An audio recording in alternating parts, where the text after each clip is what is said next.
Bonjour à tous, je suis Émilie, la cofondatrice de My Job Glasses et je suis ravie de vous retrouver pour un nouvel épisode de notre série de webinaires Un métier d'exception. Alors aujourd'hui, on va accueillir Solène, qui est infirmière de bloc opératoire au service de santé des armées. Mais avant ça, je voulais vous inviter à me faire un petit coucou quand même. Donc sur le côté en bas à droite, vous avez un chat. Donc n'hésitez pas à m'envoyer un petit message. Bonjour Anna, ne soyez pas timide. Bonjour Alexandre.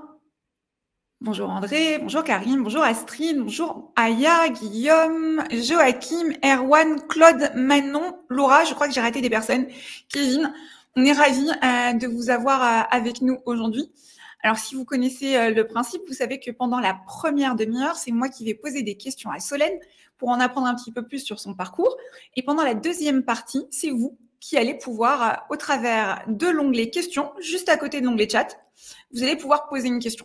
Alors, une manière de poser des questions, j'ai besoin que vous vous présentiez un petit peu pour que je puisse expliquer à Solène qui vous êtes et donner un peu de contexte à votre question. Donc, n'hésitez pas à mettre votre prénom, votre âge, quelle formation vous suivez.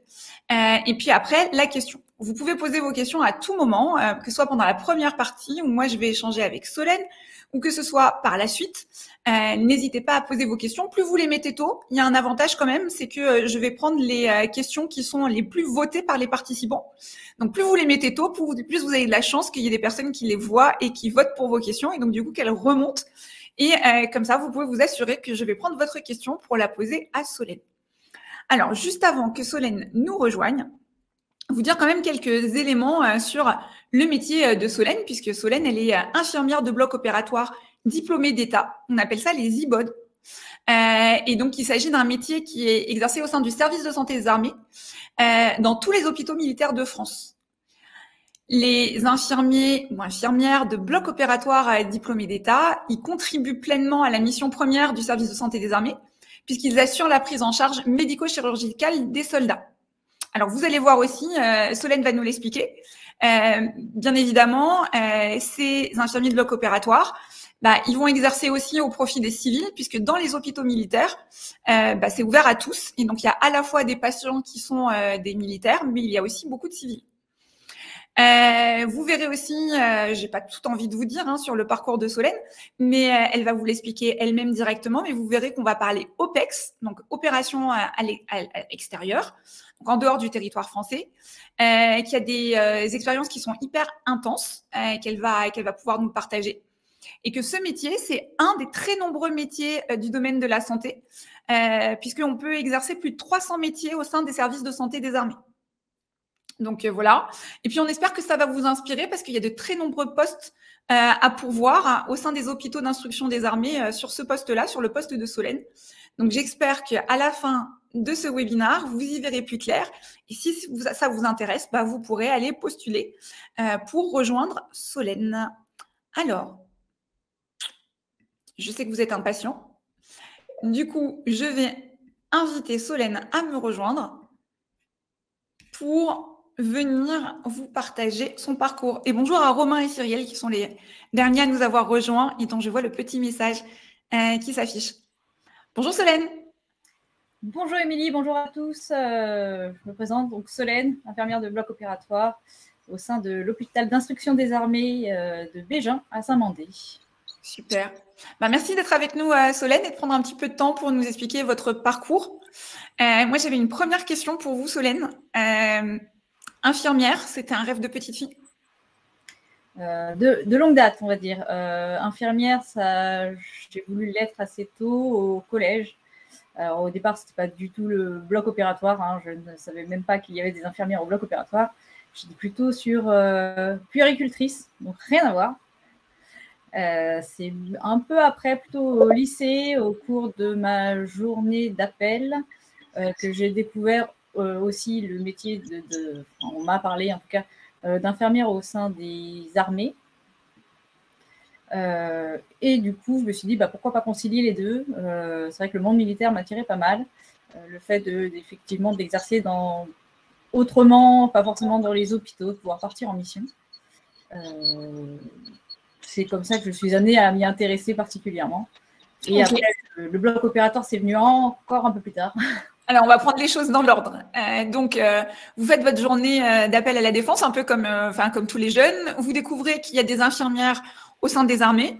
Vous vous dites pourquoi pas moi? Et du coup, comment ça se passe? À quel moment vous êtes recruté? À quel moment vous rentrez au sein du service de santé des armées? Alors après, je suis allée à des bureaux de recrutement. Alors à l'époque, oui, je ne suis pas si vieille que ça, mais le service de santé des armées n'existait pas encore.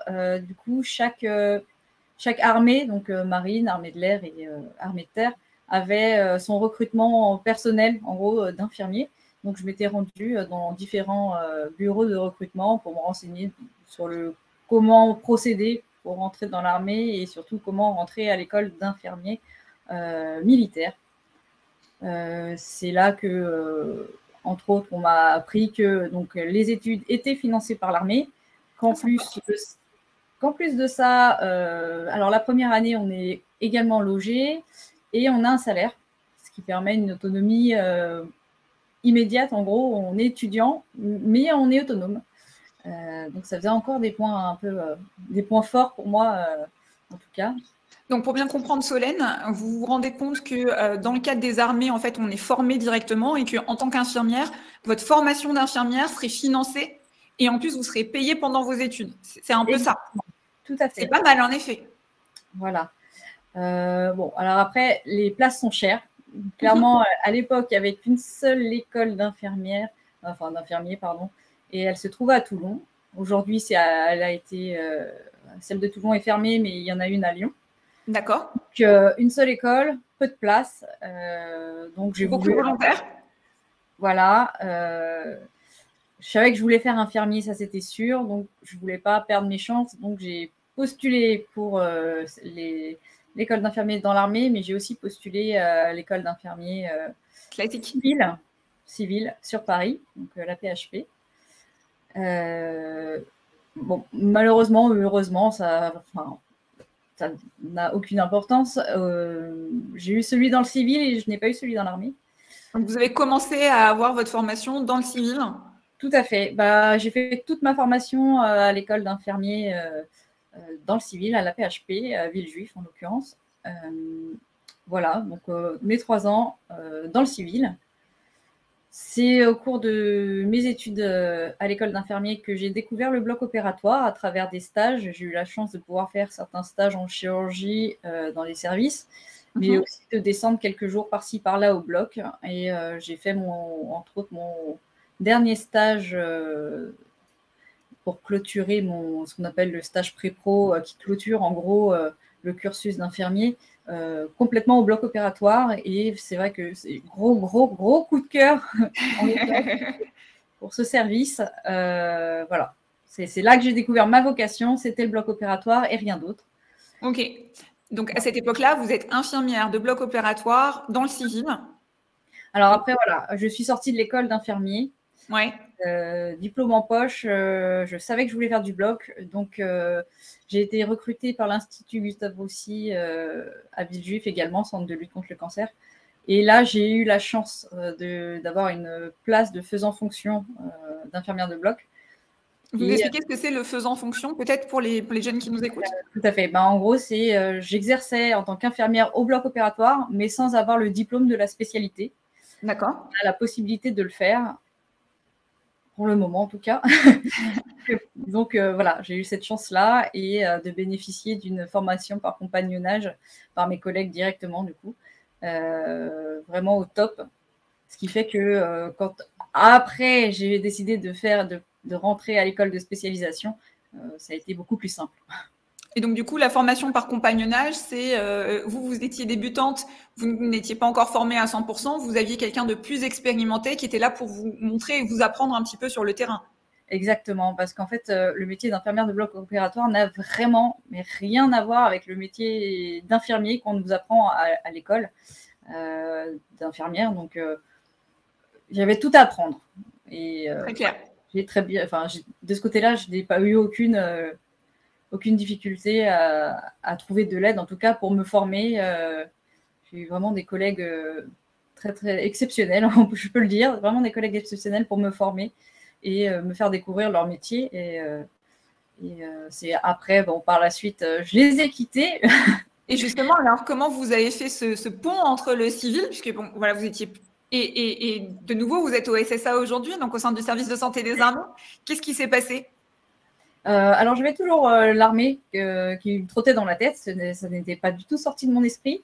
Du coup, en 2014, j'avais postulé et je m'étais engagée en tant que réserviste dans l'armée de l'air parce que j'avais également songé à un moment à faire convoyeuse de l'air. En tant qu'infirmier, il y a énormément de postes différents dans l'armée. Et entre autres, il y a les convoyeurs de l'air qui font les transports de blessés, de soldats, les rapatriements sanitaires. Donc il y avait aussi cette opportunité-là qui m'intéressait. Donc en tant que réserviste, je me suis dit, je vais aller voir à l'armée de l'air quand même, voir si ce travail-là me plairait aussi ou pas. Au final, j'ai travaillé sur une base aérienne en tant que réserviste, on doit 30 jours dans l'année en parallèle du travail dans le civil. Donc, je les ai effectués effectivement sur une base aérienne. Ça m'a plu, mais c'est pas autant que le bloc opératoire, clairement pas. Et du coup, pour comprendre, quand vous étiez dans l'armée de l'air et de l'espace, votre rôle, il consistait à quoi? Vous étiez là-bas pour soigner des soldats qui étaient potentiellement blessés? Vous étiez là pour… C'était plus une infirmerie. D'accord. C'est le centre médical de la base. Et en gros, on fait… on peut être amené à faire des pansements, on fait le suivi des soldats, des dossiers médicaux, on fait les vaccins. D'accord. En gros, on fait le suivi global de chaque soldat. Donc, un rôle d'infirmier plus classique, mais pas un rôle de bloc opératoire. Du tout. Et ça vous manquait? Non, mais voilà, c'était le moyen d'avoir un pied dans l'armée et tout en travaillant pour l'armée de l'air et voir les opportunités qu'il pouvait y avoir autres. Donc, c'est un premier moyen de vous acculturer aussi au monde militaire et d'avoir des premières expériences dans le milieu militaire. Tout à fait, parce qu'en plus, pour être réserviste, on a aussi des classes à faire. Et du coup, pendant lesquelles on nous apprend déjà, on a un premier aperçu de l'armée, de ce que c'est, du côté vraiment la hiérarchie, l'esprit d'équipe. Donc, vraiment, c'était un premier pas, vraiment mettre un premier pied dans l'armée et m'assurer que c'était vraiment ça que je voulais faire aussi. Donc là, c'est un bon moyen pour vous de découvrir l'environnement militaire. Et puis, j'imagine que ça vous a plu puisque vous êtes allé plus loin et qu'aujourd'hui, vous êtes plus seulement réserviste, vous êtes directement au sein du service de santé des armées. Alors, est-ce que le fait d'avoir été réserviste vous a donné des informations, vous a aidé à rentrer au sein du service de santé des armées? Oui, alors déjà, ça m'a motivée. Oui. Et ensuite, en plus, alors ça, c'est par un autre biais, j'avais une collègue au sein de l'Institut Gustave Roussy où j'exerçais, dont le mari était militaire, qui m'a communiqué que le service de santé des armées recherchait énormément d'infirmières de bloc opératoire et finançait l'école de spécialisation. Donc, c'était bien. Voilà, que des bénéfices au final.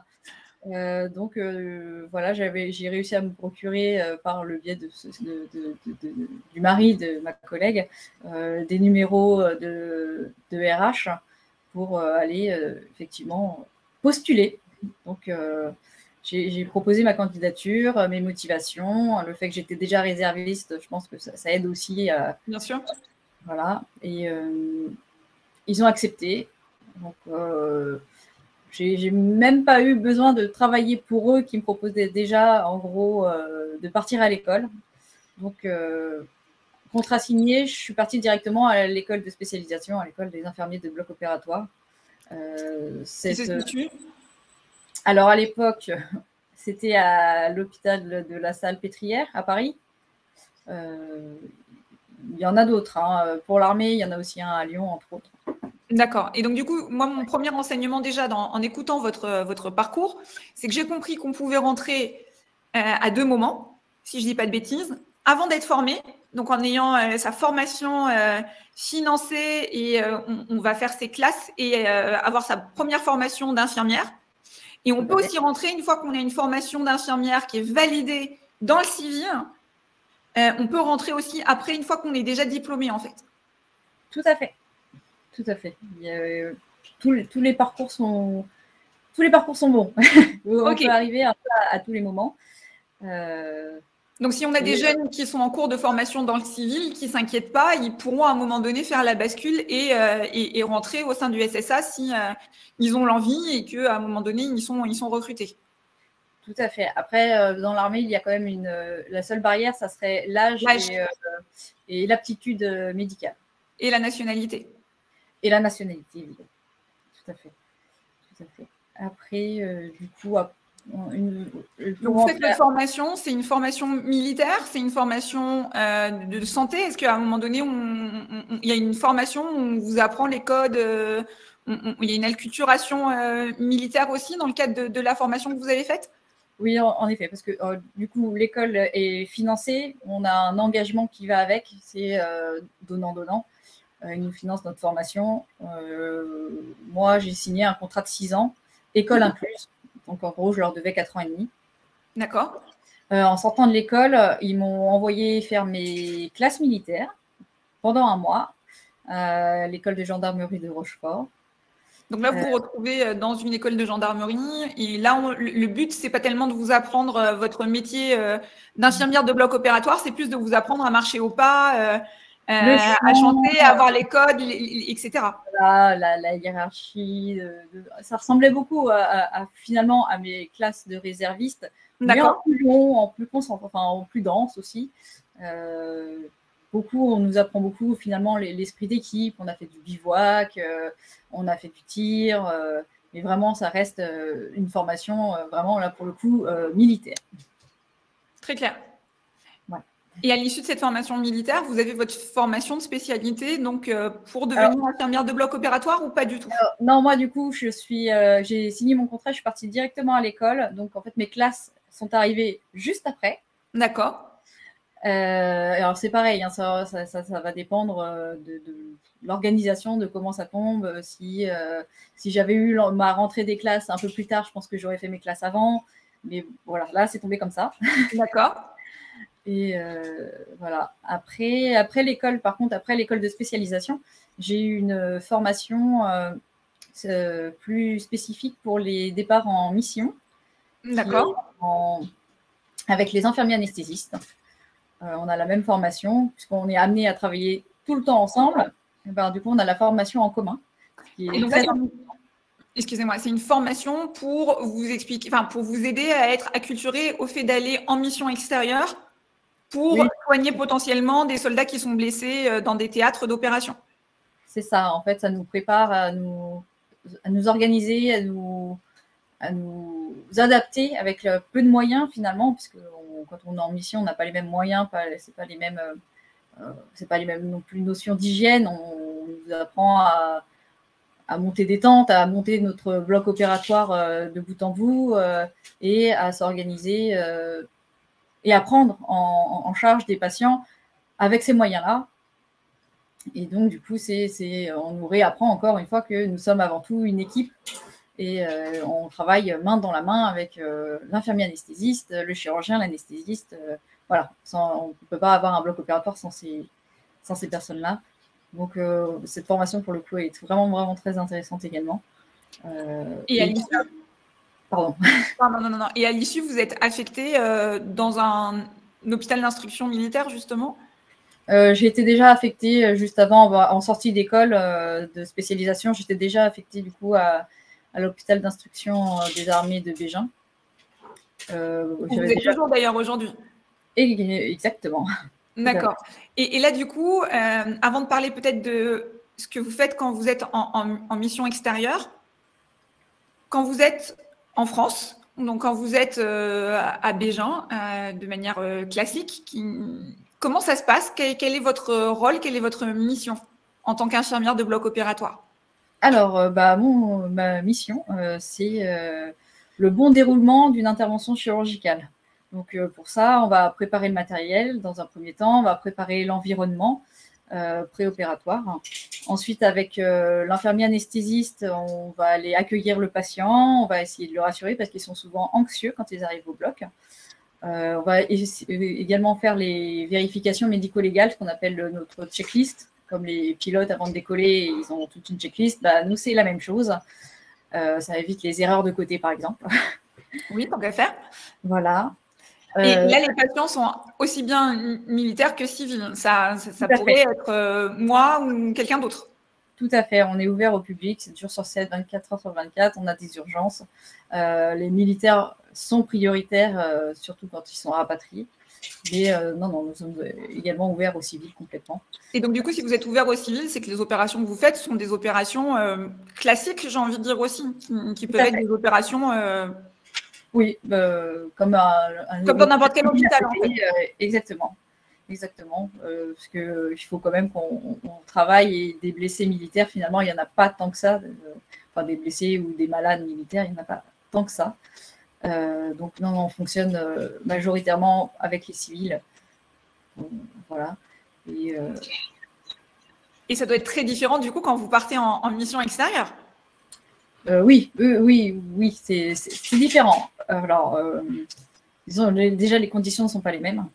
Mais en soi, on reste avec notre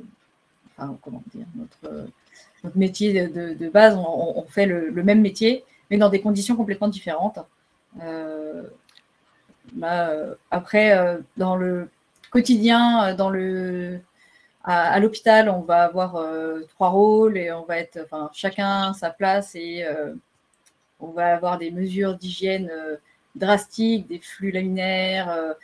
On est dans du solide, on a des lumières de la haute technologie, ce qu'on n'a pas du tout en mission. Donc la prise en charge est complètement différente.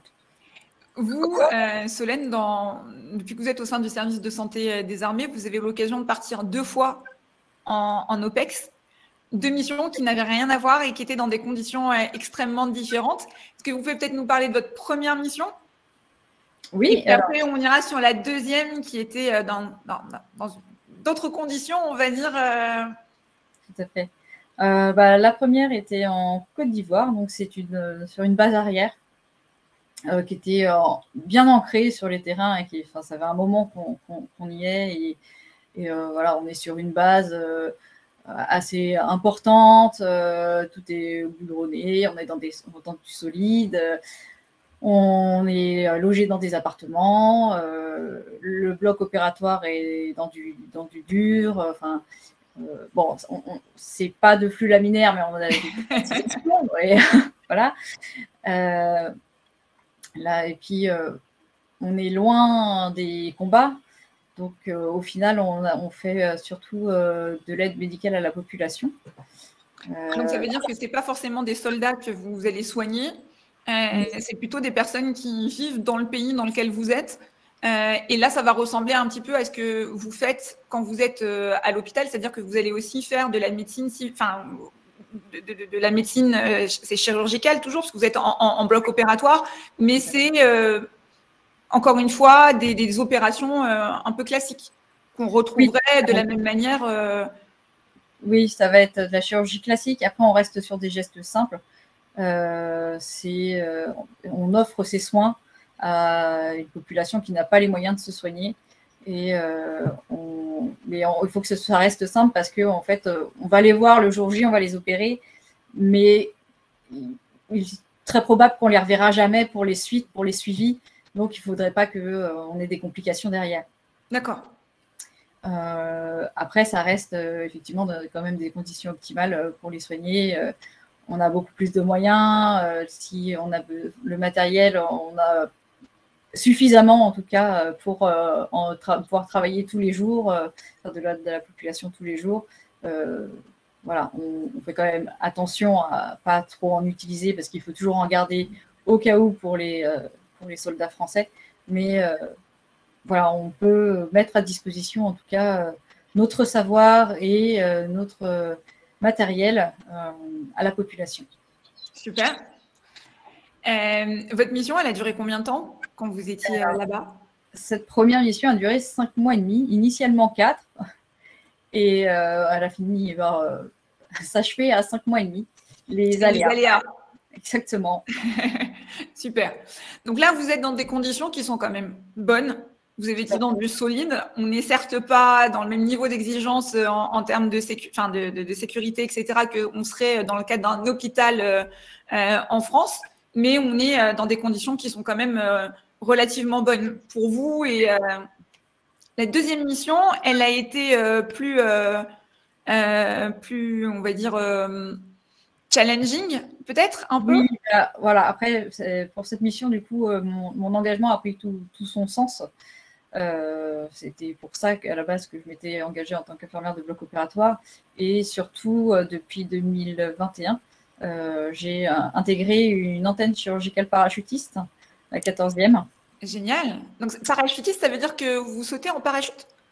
Alors, je suis brevetée parachutiste, oui. D'accord. Et je suis amenée à sauter en parachute, effectivement, tous les ans. Et du coup, par ce biais-là, en fait, pour être clair, une antenne chirurgicale, c'est une équipe constituée, toujours la même. D'accord. Et on part, en fait, on exerce un peu partout en France dans les hôpitaux militaires, mais on se retrouve pour partir en mission. Donc, il y a 2 infirmiers anesthésistes, 2 infirmiers de bloc opératoire, il y a 2 chirurgiens, un anesthésiste et un SAS, ce qu'on appelle un SAS, un sous-officier administratif. D'accord. Et du coup, pour comprendre, à différents moments, vous vous retrouvez ensemble pour faire des missions ensemble. Et le reste du temps, chacun dans son hôpital de référence. Et ok, très bien. Et du coup, l'avantage, c'est que vous vous connaissez bien et que vous travaillez super bien ensemble, j'imagine.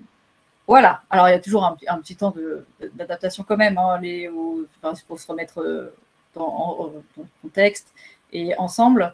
Et s'adapter aussi au lieu. Parce qu'en fonction de l'endroit où on part en mission, on n'a pas forcément non plus les mêmes moyens. Tout comme en Côte d'Ivoire, on était dans du solide et j'avais du matériel. Pour le coup, nous sommes partis l'année dernière en mission ensemble.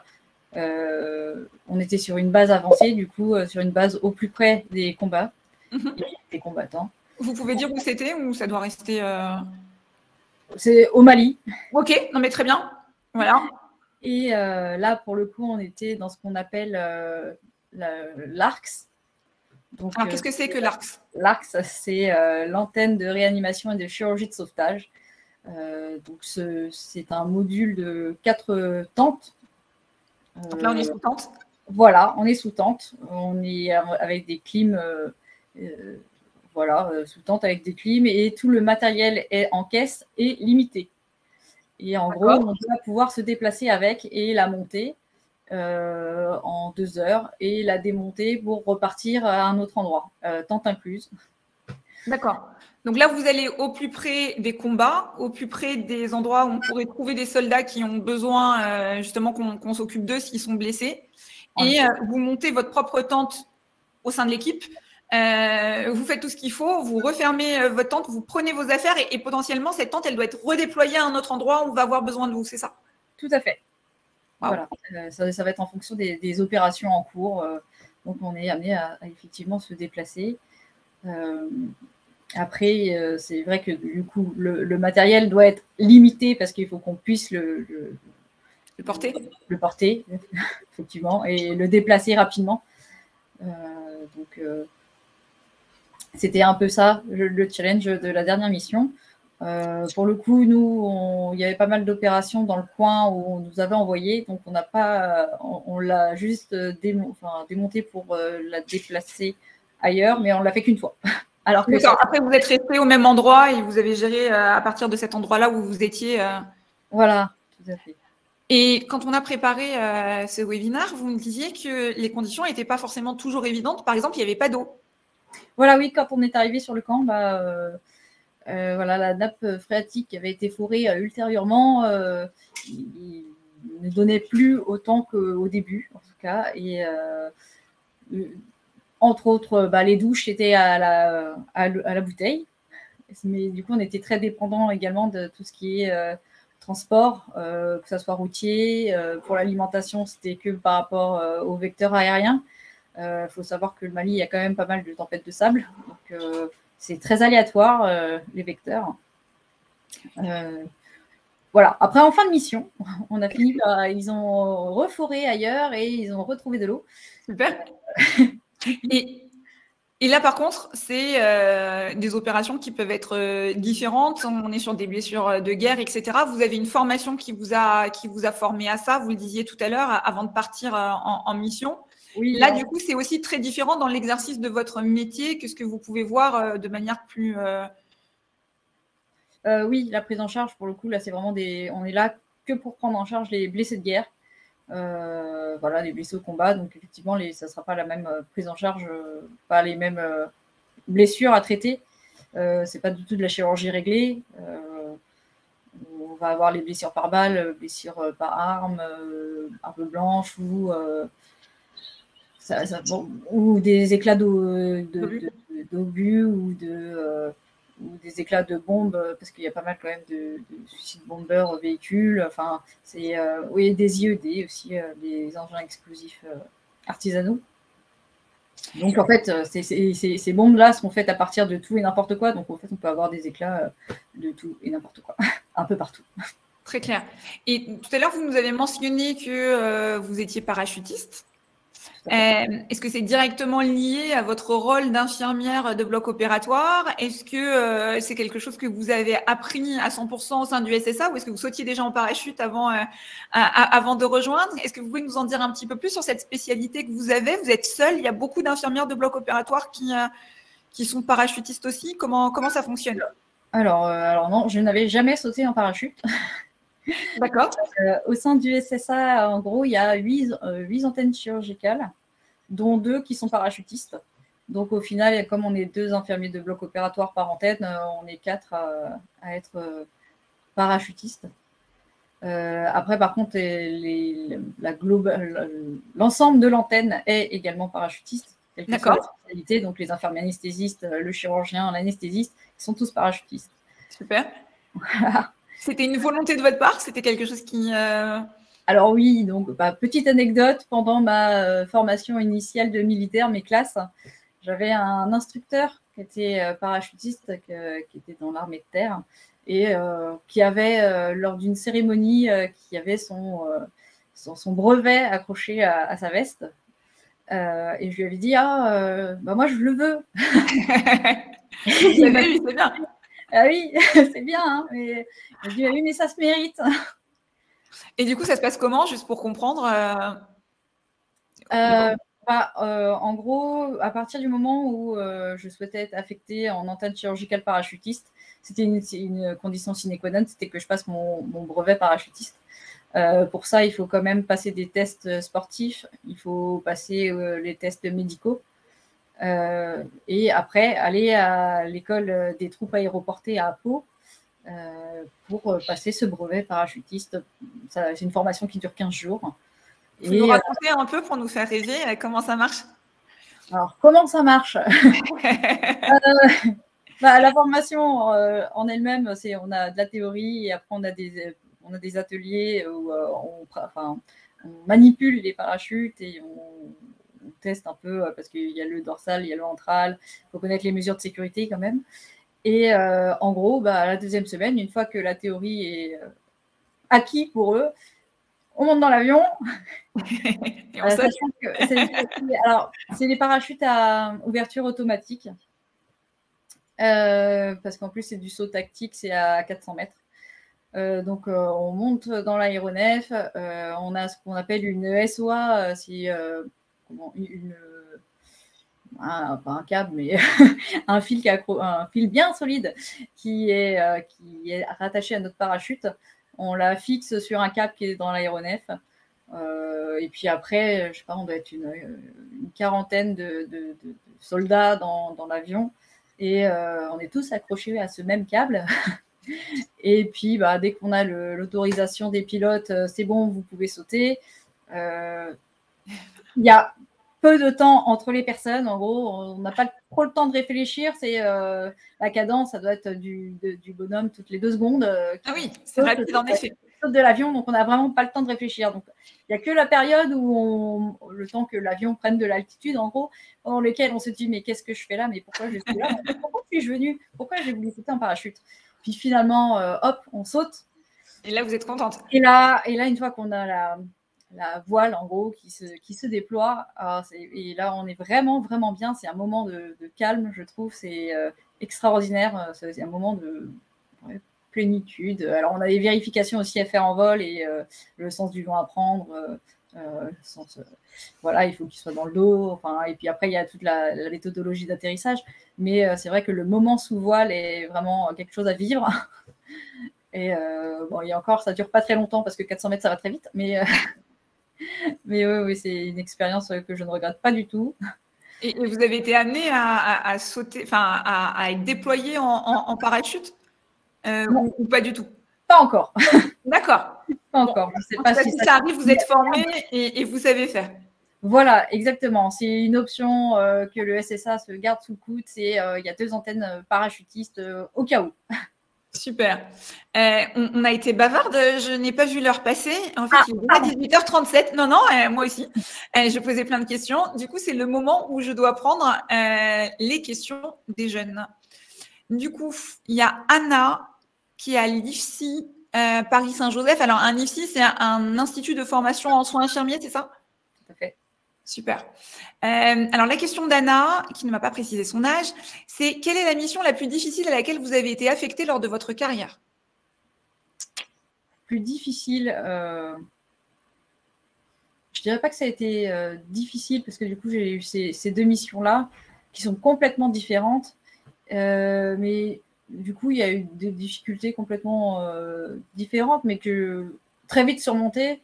Grâce à l'équipe, au final, que ce soit l'une ou l'autre, même si les équipes étaient différentes, finalement, quand il y a une synergie d'équipe, je n'ai pas ressenti de difficultés particulières. Il y a juste un petit moment d'adaptation qui, finalement, s'est très bien passé pour les 2. Donc, non, je ne saurais vraiment pas dire, pour le coup. Pas de mission difficile, que des missions bien préparées où vous vous sentiez à l'aise et vous avez préparé, bien entouré. Et c'est vrai que pour le coup, surtout là, dans mon antenne, je suis vraiment très bien entourée par des professionnels qui ont, eux, plusieurs missions à leur actif et sur lequel je peux complètement me reposer. Non, je ne ressens pas de difficultés particulières. Ok. Je n'avais pas vu, mais il y a une question qui avait même encore plus de votes. C'est celle de Romain, qui ne s'est pas présenté, mais qui demande quels sont les soins les plus communs au sein du service de santé des armées? Les soins les plus communs? J'imagine ceux que vous êtes amenés à réaliser le plus souvent. Après, moi, je suis vraiment au bloc opératoire, donc après... je ne sais pas si ça concerne. Il veut connaître le type de chirurgie qu'on fait le plus souvent en bloc opératoire. Peut-être. Romain, je t'invite à compléter dans le chat si toutefois tu veux. Mais nous, on va partir en tout cas sur les opérations qui arrivent le plus fréquemment au bloc. Alors déjà, je suis dans un bloc pluridisciplinaire. Donc, il y a plusieurs spécialités. Entre autres, on fait de l'orthopédie, de la traumatologie, de l'urologie, de la gynécologie, du viscéral et de l'ophtalmologie, et les urgences de toutes ces spécialités-là. Ensuite, en termes d'opération, c'est plutôt du classique et de ce qu'on peut retrouver aussi sur le terrain, c'est un peu le concept. Mais on a aussi des prothèses de hanche et prothèses d'épaule, et prothèses de genoux qu'on ne verra jamais sur le terrain, mais on fait aussi les hernies inguinales, les vésicules biliaires, les appendicites, après, on fait aussi des choses beaucoup plus compliquées comme tout ce qui est cancéro, on en fait aussi. Ça, on ne le fera pas sur le terrain, bien sûr. Non. Et voilà, après, on a aussi de la chirurgie robotique qui est quand même assez développée au sein de cet hôpital. Donc, c'est assez varié finalement. Bon, c'est de la chirurgie, on essaye de faire en tout cas de la chirurgie assez courante et reproduite. Alors, on a une question d'Isabelle qui a 18 ans et qui est au lycée Claude Monet à Paris dans le 13e Et qui dit, en tant qu'infirmière militaire, avez-vous accès aux mêmes technologies qu'un infirmier civil? Moi, j'ai l'impression même que vous avez plus de technologies qu'un infirmier dans le civil. Ça dépend où on va, mais oui, on a quand même, on est bien pourvu. On n'a pas à se plaindre de ce côté-là. Voilà, on a le robot comme dans le civil. C'est vrai qu'il y en a de plus en plus aussi dans le civil. Mais on l'a eu assez tôt parce que celui qu'on a à la Chia Bégin était déjà au Val-de-Grâce, le feu Val-de-Grâce. Et donc non, c'est vrai qu'on n'est pas à la traîne au niveau technologie. Est-ce que vous pouvez justement nous parler un peu des robots et de comment ça fonctionne? Oui, alors le robot, c'est comment décrire? C'est un énorme un énorme chariot avec 4 bras amovibles, movibles, pardon. Ouais. Il reste sur un socle, mais en gros, ça bouge. Voilà, sur lequel on va brancher des instruments, des instruments qui vont faire des mouvements jusqu'à 360, ce que nos mains et les mains du chirurgien ne peuvent pas faire. Voilà. Par contre, ce robot ne fonctionne pas tout seul. Il est relié à une console dans lequel le chirurgien est, en fait, et il manipule le robot via des petites manettes comme des jeux vidéo. Voilà. Il a la tête dans sa console, il voit l'intérieur du patient au final en 3D. C'est relié du coup au robot qui lui est proche du patient. Sur un des bras, il y a une caméra qui passe à travers ce qu'on appelle des trocars. Nous, le patient, en gros, en fait, on l'opère par célioscopie. Alors peut-être que ça ne va pas vous parler non plus. C'est grâce à des petits trous dans l'abdomen. On y glisse des chemises pour passer des instruments.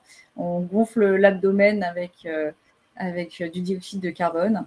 Et grâce à l'espace qu'on se crée grâce à ce gaz, on peut travailler avec ces pinces-là, avec des pinces, donc le robot, les pinces au bout, dans les trous, dans le patient, contrôlé par le chirurgien dans sa console. Et voilà, il opère de cette façon-là. Et entre autres, moi, en tant qu'infirmière de bloc opératoire, déjà, c'est moi qui suis responsable de toute l'installation, le robot qui fonctionne, voilà.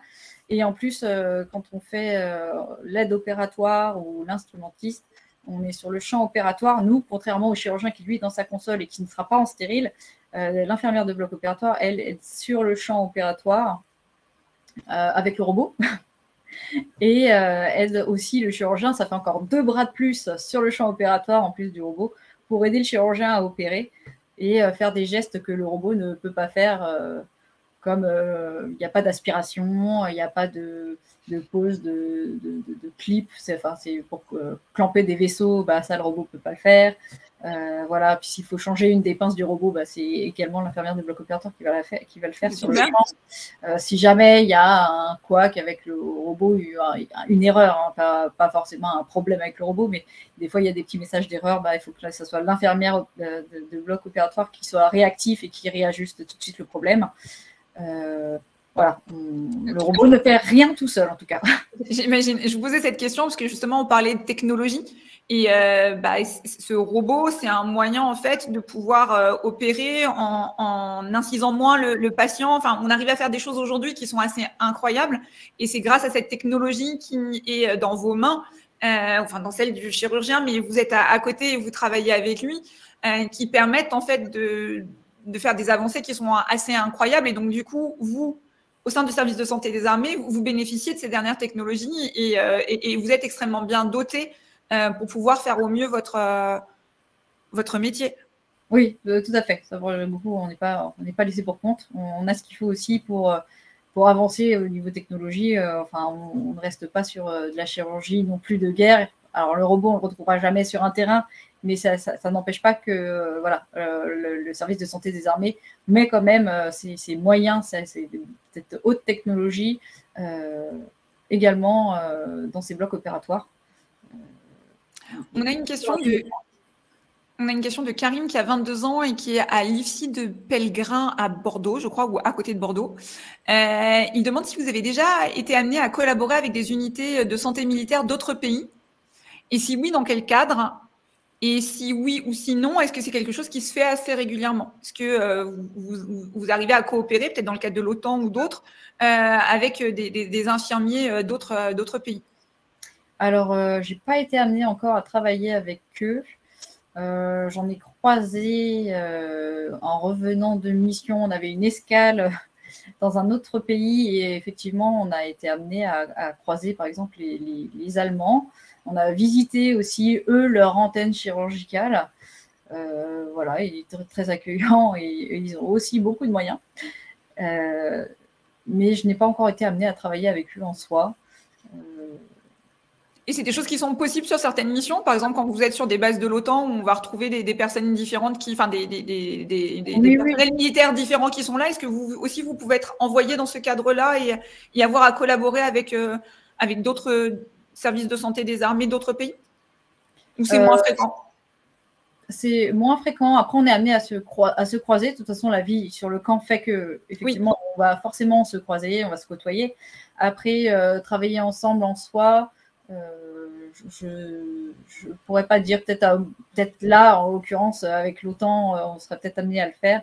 Mais c'est vrai qu'on reste après assez français. Mais par exemple, au Mali, c'est vrai qu'il y a aussi les Allemands et il n'y a pas si longtemps que ça, il y a eu des patients allemands que l'antenne qui était là à ce moment-là a pris en charge. Donc, parce qu'il n'y avait pas d'antenne chirurgicale du pays, en l'occurrence, sur place. Voilà, ça ferait un peu doublon s'il y avait plusieurs équipes chirurgicales au même endroit. Donc, généralement, on est un peu répartis. Très clair. Un peu dans la même idée, Anna qui a 22 ans et qui est à l'IFSI Paris-Saint-Joseph, qui demande si vous avez besoin si ça peut servir de parler d'autres langues pour intégrer le SSA. Complètement, oui. Bah, après, tout dépend aussi du métier déjà qu'on voudrait faire dans le SSA. Mais oui, entre autres, l'anglais, c'est quand même bien pratique. Et c'est un prérequis comme non, c'est pas forcément. C'est pas une obligation. Après, encore une fois, tout dépend du poste souhaité, je pense. En tout cas, à mon niveau, l'anglais n'est pas indispensable. C'est quand même un confort, surtout quand on part sur les bases qui sont multinationaux. C'est quand même pratique pour communiquer, même juste par courtoisie avec les autres, partager les expériences, enfin, participer à la vie du camp. Voilà, d'échanger avec ceux qui s'y trouvent, qui ne parlent pas français. C'est quand même pratique d'avoir l'anglais. Alors, Astrid, qui ne nous a pas donné son âge, mais qui est étudiante à l'IFSI du CHU de Grenoble, je crois, demande si le SSA est un environnement qui prône l'égalité homme-femme sur des sujets de rémunération, de rôle, de parité, etc. Je crois que les armées, déjà, prônent l'égalité homme-femme en termes de rôle et de rémunération. Il y a qu'à rentrer là actuellement dans le hall de l'hôpital d'instruction des armées. En gros, ils ont créé là une exposition qui met en valeur justement les femmes du SSA. Avec, alors, en gros, l'exposition, c'est une photo de la personne en tenue militaire lambda en fonction du métier qu'elle exerce, et une photo d'elle, d'une de ses passions qui n'a rien à voir avec le monde militaire, dans le civil, voilà, dans sa vie de femme civile.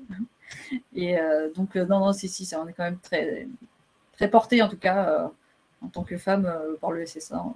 Alors moi, j'ai une autre question, parce que je suis désolée, je rajoute ma question, mais la question sur la rémunération me fait penser à autre chose. Et par rapport aux civils, on est rémunéré comment au sein du service de santé des armées? Pareil, mieux comment ça marche? On est calqué sur la grille indiciaire du civil. D'accord. Mais après, on a évidemment des primes militaires, spécifiques aux militaires, en plus.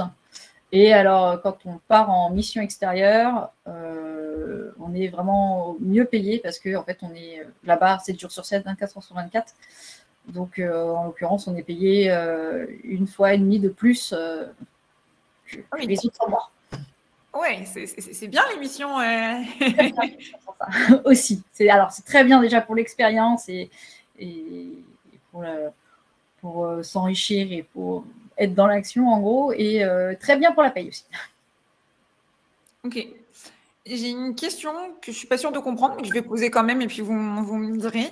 C'est Aya qui a 18 ans, qui est étudiante en terminale au lycée Fernand et qui est candidate au concours EPA. Donc, je ne sais pas ce que c'est. Je ne sais pas si Solène, vous pouvez nous expliquer ce que c'est le concours EPA, si ça vous parle, EPPA. EPPA, c'est l'école du personnel paramédical des armées. C'est D'accord. l'école d'infirmiers des militaires. Et on me demande s'il est possible de s'engager dans l'armée si on a de l'endométriose. Oui, parce qu'en fait, ils ne demandent pas des examens aussi poussés. Vous n'êtes même pas obligé de le spécifier. Après, ils demandent quand même si on a, dans les questionnaires d'engagement, ils demandent si on a des maladies chroniques et tout ça. Mais l'endométriose, à partir du moment où ça ne vous handicape pas au quotidien, il n'y a pas de raison que ça vous pénalise. Ok. On a Ninon qui a 15 ans et qui est au lycée Blanche de Castille. Elle demande, quand vous êtes donc dans votre hôpital à Bégin, combien de temps êtes-vous amené à travailler par jour? Et en mission, combien de temps êtes-vous amené à travailler par jour? Est-ce qu'on travaille plus quand on est en mission? Vous disiez on travaille 7 jours sur 7, non-stop, etc. C'est quoi le temps passé par une infirmière de bloc opératoire? On compte pas ses heures, je crois. Alors, à l'hôpital, moi, personnellement, je suis en 12 heures. On n'est pas aux 35 heures, déjà. Et ça veut dire quoi être en 12 heures? Ça veut dire que vous venez pour une garde de 12 heures? Oui, je fais 7h, 19h. D'accord. C'est mes journées. Maintenant, je fais une journée de 3... Enfin, une semaine de 3 jours et une semaine de 4 jours. Voilà. Donc, il y a des temps de repos assez conséquents pour pouvoir remplacer des grosses périodes de temps de travail. Ça. Après, en fonction de l'organisation, je peux travailler lundi, mardi, mercredi, une semaine et faire lundi, mardi, jeudi, vendredi la semaine d'après. En fait, les repos sont un peu déplaçables. Je peux avoir des longs week-ends de temps en temps, ce qui est aussi confortable. Maintenant, il y a aussi des collègues qui sont en 8 heures et du coup, elles travaillent toute la semaine. Par contre, elles finissent plus tôt dans la journée. Elles vont finir à 16 heures. Globalement, en étant au bloc opératoire, actuellement, je dois faire une garde de week-end tous les 3 mois. Ah, ça va. Qui est aussi une bonne chose. Ah oui, franchement. Oh, ouais. Je m'attendais à pire. Les infirmières, par contre, qui sont dans les services, évidemment, comme c'est comme dans le civil, il y a beaucoup plus de week-ends. Les roulements sont faits comme ça. Au bloc opératoire, en gros, on a un bloc d'urgence, donc il faut une seule équipe et on est quand même assez nombreux pour gérer ça. Et puis après, par contre, en mission, les horaires, il n'y en a pas vraiment. Il n'y a pas d'horaire. Alors après, sur une mission pendant laquelle on va faire de l'AMP, enfin de l'aide médicale à la population, du coup, on fait du programmé. On va travailler du lundi au vendredi et principalement le matin jusqu'à midi, 13h. Parce qu'il faut savoir que quand on est en mission, il y a toute la stérilisation après à traiter, tout ce qui est instrumentation. Déjà, on est limité, donc on ne peut pas faire des blocs opératoires toute la journée. Et en plus, après, il faut s'occuper de ce matériel. Donc, il va falloir le nettoyer, le sécher, le reconditionner. Et après, il y a tout le temps incompressible de l'autoclave. Et tout ça, ça prend du temps. Donc, au final, on ne peut pas opérer toute la journée. Donc, mais la stérilisation, c'est aussi un travail d'infirmière de bloc opératoire. Donc, au final, nous, on travaille toute la journée. Donc, plutôt du lundi au vendredi. Et quand vous êtes en poste avancé avec votre tante, etc., là, j'imagine que ce n'est pas du programmé, donc c'est en fonction de… Après, il y a des missions où ça va être mixte. On va avoir de l'AMP et après, on a toutes les urgences. Et ça, du coup, on ne sait jamais quand est-ce que ça tombe. Donc, on peut aussi, et ça peut tomber en semaine. Et du coup, si c'est l'après-midi, on ne fera pas l'asté tout de suite et on va s'occuper des blessés. Et si c'est le matin, on va déprogrammer ce qui a été les patients d'AMP. Et puis, on fera les urgences. Et comme ça peut tomber le week-end, la nuit, voilà. Ça, après, c'est les urgences, les aléas. Et du coup, non, on compte pas nos heures. Sachant que, il y a aussi le fait qu'on reste militaire quand on a du sport à faire, que quand on est en mission, surtout en Afrique, il fait vite chaud. Donc, en gros, à 5h30, on est debout pour aller courir. On sait quand est-ce que notre journée commence, en gros, mais on ne sait pas trop quand est-ce que ça finit. Et est-ce que vous avez des périodes de repos justement après une mission ou pas du tout? Comment ça fonctionne? On rentre de mission, on réenchaîne directement à Bégin? Non, c'est pareil. Alors, ça dépend des endroits où on part. Quand je suis partie en Côte d'Ivoire, je n'ai pas eu de ce qu'on appelle un sas de décompression. Quand je suis revenue de Côte d'Ivoire, on n'en a pas eu. Par contre, quand on est rentré du Mali, on avait 3 jours de sas de décompression. Où en gros, on ne nous jette pas directement dans notre vie civile. On fait une coupure dans un camp de vacances réservé aux militaires. Et voilà, on profite 3 jours, rien faire, on pose le cerveau, on se déconnecte de la mission et après on retourne dans notre vie civile. Parce qu'à savoir que les retours de mission, c'est pas toujours évident. Quand on a notre petit notre petit rythme avec toujours les mêmes personnes, le même environnement, et qu'on se retrouve dans notre folie, en l'occurrence parisienne, il y a un temps d'adaptation dans un sens comme dans l'autre. À l'aller, il faut s'adapter à la chaleur et au fait d'être tout le temps avec loin de sa famille, loin de ses amis, bien que l'antenne, c'est un peu une famille bis. Voilà, il y a un petit temps d'adaptation. Puis après, quand on rentre, c'est la même chose parce qu'on n'a plus notre petite famille bis qu'on voyait tous les jours, H24, 7 jours sur 7.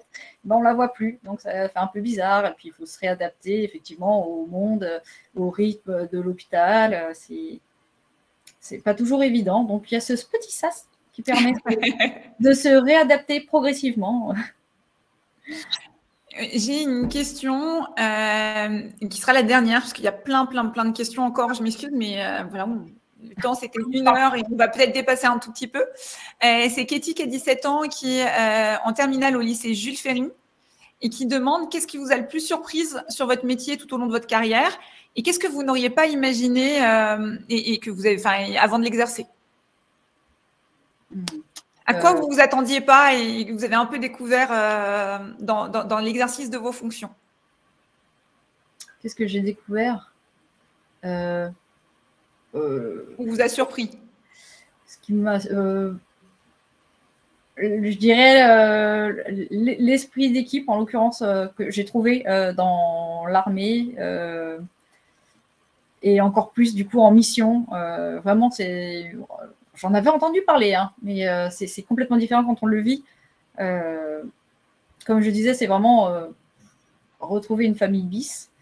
Mais je le retrouve aussi à l'hôpital d'instruction des armées. Quand je suis à Bégin, j'ai mes collègues, alors il y a des hauts et des bas, hein, c'est sûr, comme dans toutes les familles de toute façon. Bien sûr. Voilà, c'est vraiment un petit monde. Le bloc opératoire, de toute façon, c'est très fermé finalement. On est un peu fermé par rapport au reste de l'hôpital.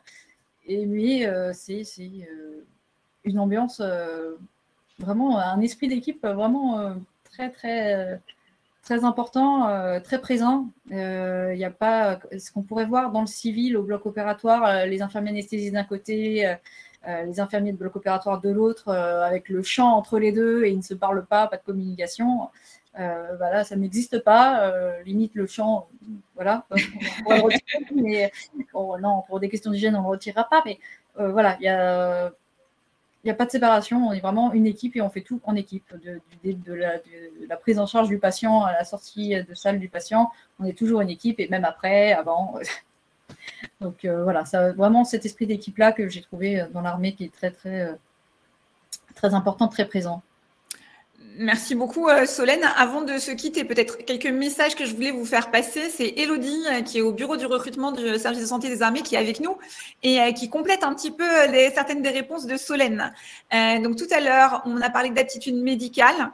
Ce que Elodie nous dit, c'est que vous aurez à remplir un questionnaire de santé et c'est ensuite le médecin qui décidera de votre aptitude médicale en fonction de la réglementation. Donc voilà, vous pourrez déclarer tout ce que vous avez à déclarer et vous aurez un échange avec le médecin qui vous dira si c'est possible ou pas. Et l'autre précision sur l'égalité homme-femme, c'est qu'il y a un plan mixité et que le service de santé des armées fait la promotion de l'égalité homme-femme et que le SSA est même féminisé à hauteur de 60%. Donc, plus de femmes que d'hommes au sein du service de santé des armées. Donc, merci Elodie pour cette précision. Moi, Solène, je voulais vous remercier parce que vous nous avez fait rentrer dans votre univers pendant Pendant 1 heure, on s'est plongé avec vous, on a parlé de champ opératoire, de missions à l'extérieur, d'eau qu'on arrive à… Voilà, on en manquait, mais on en trouve quand même, de tentes qu'on a montées. En fait, on comprend vraiment que votre rôle, il est essentiel au sein du service de santé des armées, que vous exercez aussi bien…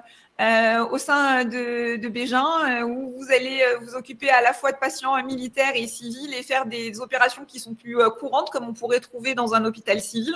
Mais il y a aussi ces moments en OPEX où soit vous allez faire de l'aide à la population locale, ce qui est hyper intéressant aussi, soit vous allez vous rapprocher au plus près des forces et venir en soutien en cas de problème. J'ai compris aussi qu'il y avait des recrutements et qu'il y avait un gros besoin de personnes comme vous pour venir soutenir nos militaires, qu'on pouvait aussi faire du parachute et être amené à être parachuté sur un terrain d'opération. En gros, Solène, votre métier, il est hyper couteau suisse.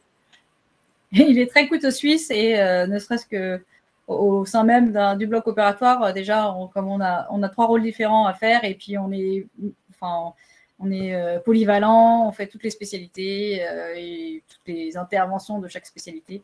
Donc, c'est un métier très, très, très riche, très varié. On risque pas de s'ennuyer déjà de base en étant infirmière de bloc opératoire et encore moins quand on est dans l'armée et quand on part en mission, évidemment, ça varie encore plus le métier en lui-même et qui est très, très, très intéressant. Donc, n'hésitez pas à venir voir ce que c'est le travail d'une infirmière de bloc opératoire au sein du service de santé des armées. C'est très enrichissant comme métier. Donc, que vous soyez en train de faire votre formation dans le civil ou que vous soyez juste au moment où vous allez rentrer en formation, vous avez la possibilité de rejoindre le service de santé des armées qui va soit vous former en formation initiale, soit vous accueillir après avec un diplôme du civil pour rejoindre une famille, hein, comme vous avez dit, Solène, avec la possibilité aussi de travailler par antenne, donc avec toujours retrouver les mêmes personnes et apprendre à travailler ensemble. Un petit mot d'encouragement ou un petit mot de la fin pour les jeunes qui se posent la question et qui hésitent, qui se posent la question, est-ce que c'est fait pour moi ? N'hésitez pas. Testez. Et tester, c'est approuvé. C'est l'adopter. Moi, j'ai retenu aussi une chose de ce que vous avez dit, Solène. À un moment donné, vous avez dit, parce que j'avais quelqu'un qui était militaire dans l'hôpital où vous étiez, quand vous étiez encore dans le civil, qui avait son mari qui était militaire. J'ai eu quelques éléments, j'ai eu quelques informations et ça m'a aidé à rentrer au sein du service de santé des armées. Les jeunes qui sont là, ils vous ont écouté, ils ont eu de l'information. J'ai envie de continuer à les inviter, à les rencontrer des personnels du service de santé des armées qui sont présents sur My Job Glasses, comme vous, Solène. Vous, Solène, vous êtes ambassadrice, donc régulièrement, vous échangez avec les jeunes sur My Job Glasses. Donc, si certains ont envie de poursuivre les échanges en one-to-one, de manière individuelle avec Solène, n'hésitez pas à aller prendre contact avec elle. Et puis, il y a plein d'autres personnels du service de santé des armées qui sont présents sur My Job Glasses. Si vous vous intéressez à leur métier, n'hésitez pas à aller les voir, n'hésitez pas à aller leur demander des conseils, à essayer de comprendre comment ça fonctionne. Ça peut vous aider aussi dans le cadre d'un recrutement. Pendant votre recrutement, vous posez des questions. Il y a des personnes qui sont là pour vous témoigner de ce qu'ils vivent au quotidien et échanger avec eux. Donc, je vous invite à vous servir de votre réseau, à vous créer votre propre réseau en allant parler avec ces personnes qui sont généreuses aussi et qui déjà dans leur métier sont généreuses, mais là aussi avec vous, ont envie de donner du temps et ont envie de vous partager leur quotidien. Donc, j'ai envie de dire que pour moi, c'est un peu le mot de la fin. N'hésitez pas à aller poursuivre les échanges, soit directement avec Solène, soit avec ses collègues. Il y a 50 personnes du service de santé des armées qui sont disponibles sur My Job Glasses et qui seront ravis d'échanger avec vous. Voilà, merci encore une fois Solène pour votre temps, pour toutes ces informations que vous avez partagées avec nous. Et puis moi, je vous donne rendez-vous dans 15 jours pour vous présenter un nouveau métier d'exception. Et puis, je vous dis à très vite. Et puis, vous pourrez retrouver dès demain le replay. Donc, tous ceux qui étaient en IFSI et qui ont plein de camarades qui se posent des questions, n'hésitez pas à leur partager aussi le replay de cet événement pour qu'ils découvrent le parcours de Solène. Et puis, n'hésitez pas à aller échanger avec plein d'autres personnes. Merci beaucoup. À très vite. Au revoir.